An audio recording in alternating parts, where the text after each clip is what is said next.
Veracruz también hay muchas mujeres bonitas, pero aquí he visto muchas mujeres. El trabajo, Trabajo aquí para tú. Mira, yo trabajo aquí. Trabajo, panuchos y mujer. Ah, Sí le entendió. es correcto. Trabajo, panucho y mujeres. Es todo que tú necesito. Sí. Es lo que necesita. Founded in the pre-Hispanic era, Ciudad del Carmen was an important location which served to connect the Aztec and Mayan civilizations. By 1518, the island was inhabited by indigenous people of Mayan origin, by migrations of Toltec, Zapotec, and Xutian Tutul groups, conquerors of Xicalango.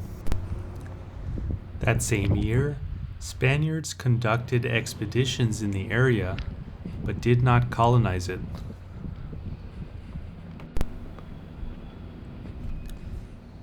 Pirates arrived in 1558 to take refuge, after having taken advantage of the natural resources of the island. The buccaneers dedicated themselves to cutting dye stick from local trees and sending it to Europe. They were men of great physical strength.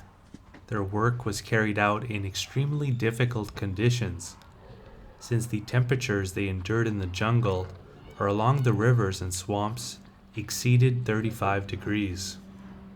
In addition to the humidity and the high number of insects, vipers, and arachnids.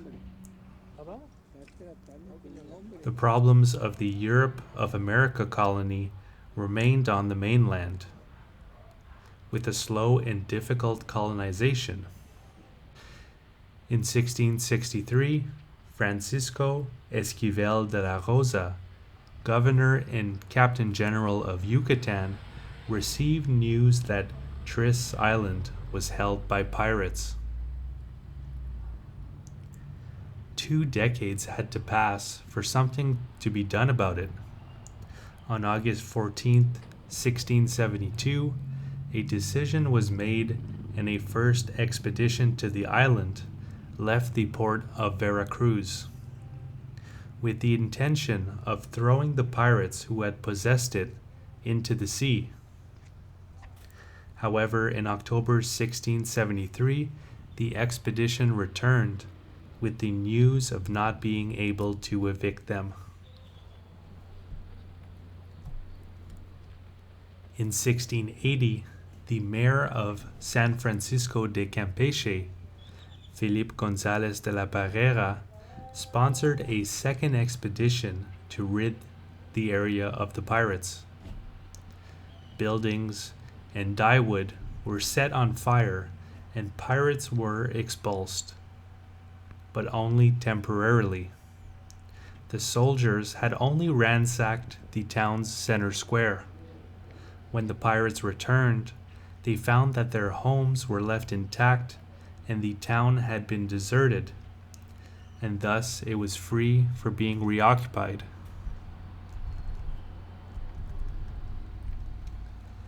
From 1686, a considerable number of pirates returned to the island, restarting the harassment of nearby Tabasco villages. The Spaniards took over the initiative, and Viceroy Galvez supported the provinces of Tabasco and Yucatan, which in 1690 reconquered the place but did not settle it. Also, the Viceroy sent engineer Jamie Frank to study the possibility of fortifying the island, but this one thought it was not convenient, since there were several entrances to the island. Pirates once again returned, but were soon met with a battalion of 184 well-equipped and armed men, led by Captain Francisco Fernandez, who overcame the pirates. He arrested about 100 English outlaws and destroyed facilities and boats, seized a small urca loaded with dye stick, a British-built patache with 800 quintals of Campeche stick, a Spanish brig, stolen by pirates, and another built in San Roman. Half a hundred canoes, a good amount of rigging, and miles of quintals of the stick already cut and ready to embark. Prisoners like Isaac Hamilton from London, whose mission was to ship the dye bound for New England, William Haven, a native of Jamaica, and John Elliot, a Londoner enlisted in Jamaica in the ranks of piracy. The booty and prisoners were transferred to San Francisco de Campeche, and the last ones sent to the capital of New Spain. This wasn't the last time that the Spanish forces and English pirates met in the area, as this type of back and forth over this coveted land repeated itself a few more times, until finally the mayor of Tabasco, Graniel de Gil, in 1716 defeated the pirates, but this time the triumphant Tabasco forces did not withdraw, but instead established a garrison on the island, which they named Fuerte San Felipe. Shortly after, more than 100 buccaneers wanted to retake the territory and returned with more troops and war supplies, and attacked the Tabasco troops by surprise on July 15, 1717, in the dark of the night. But they were courageously rejected. The British pirates fled throughout the night. The locals continued to pursue those fleeing. At dawn, there was not a single pirate left alive on the island.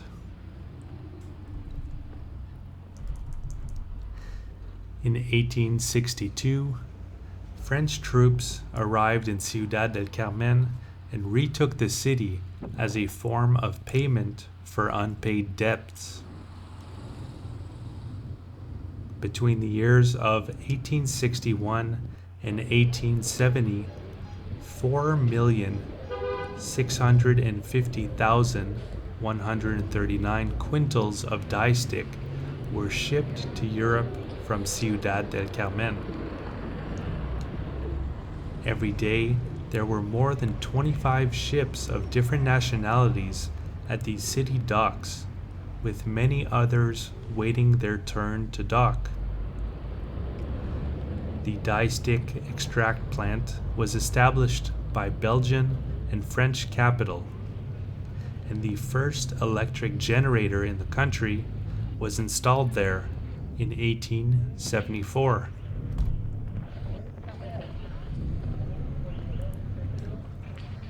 The first half of the 20th century, Ciudad del Carmen was still a fairly small shrimp fishing town and struggled economically.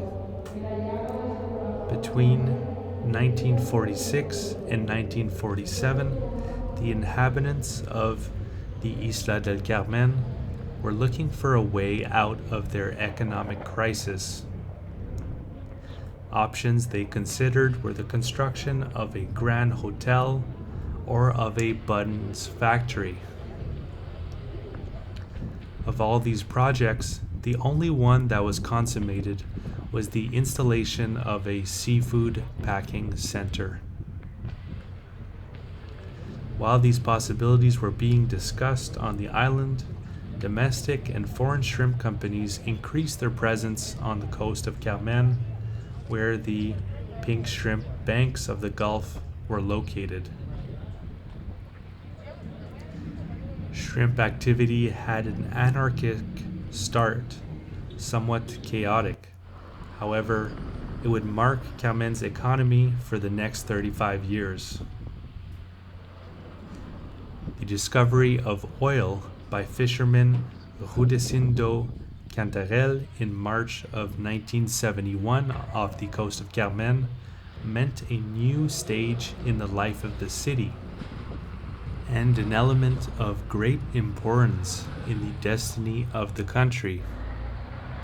Carmen has become a home for Mexican and foreign oil workers alike, including many Texans, and now houses many foreign companies. This former fishing village was transformed by Mexico's richest industry, which pumped a new class of sophistication, services, well-stocked stores, and big buildings into the city located in one of the country's poorest and most undereducated states, Campeche. Personally, I really enjoyed my time in Ciudad del Carmen. If one were to find him or herself in the city, you can enjoy the city's beaches, either in the north or south of the city. I have a separate video on that about the beaches on the channel. Or you can enjoy some of the city's cuisine, such as Panuchos, which I found to be different than other places in Mexico, as well as the friendly locals. Here's one of my new friends showing me how a panucho is best consumed in Ciudad del Carmen.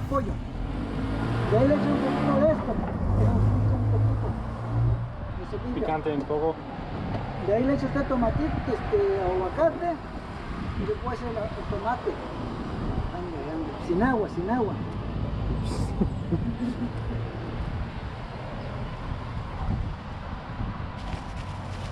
Sin agua.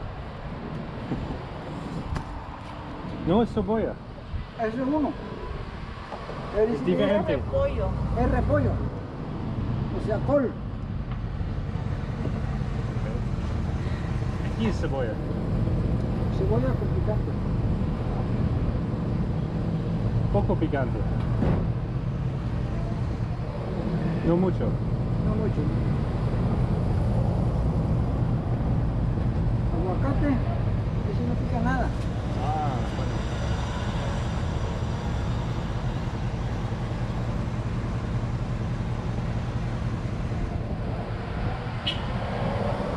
Y de ahí el tomatito ese le da sabor. Aquí es picante. Sí, eso no pica. No pica. No, nada más le da sabor. Puro sabor.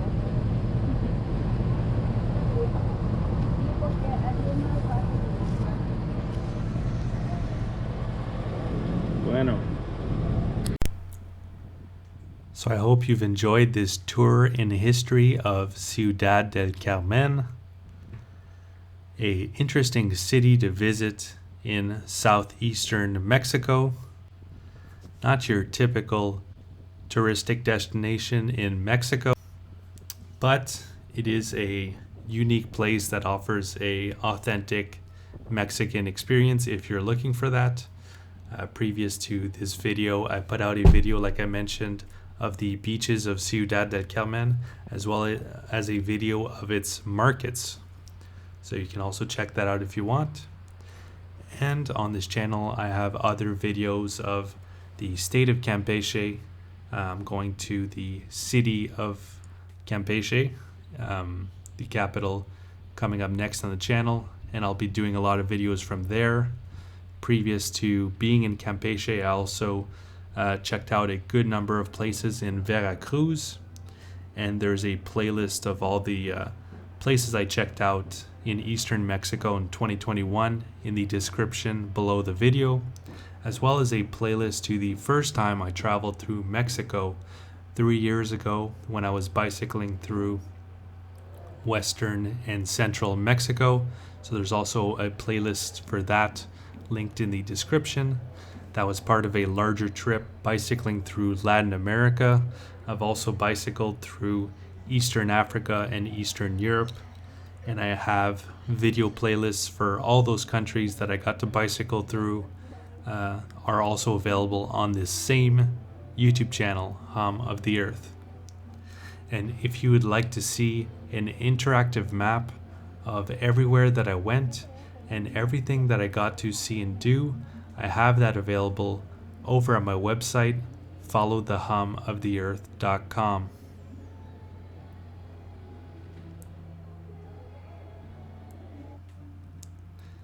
Where you can click on the different locations and see the various blog posts and videos that I've made of those places.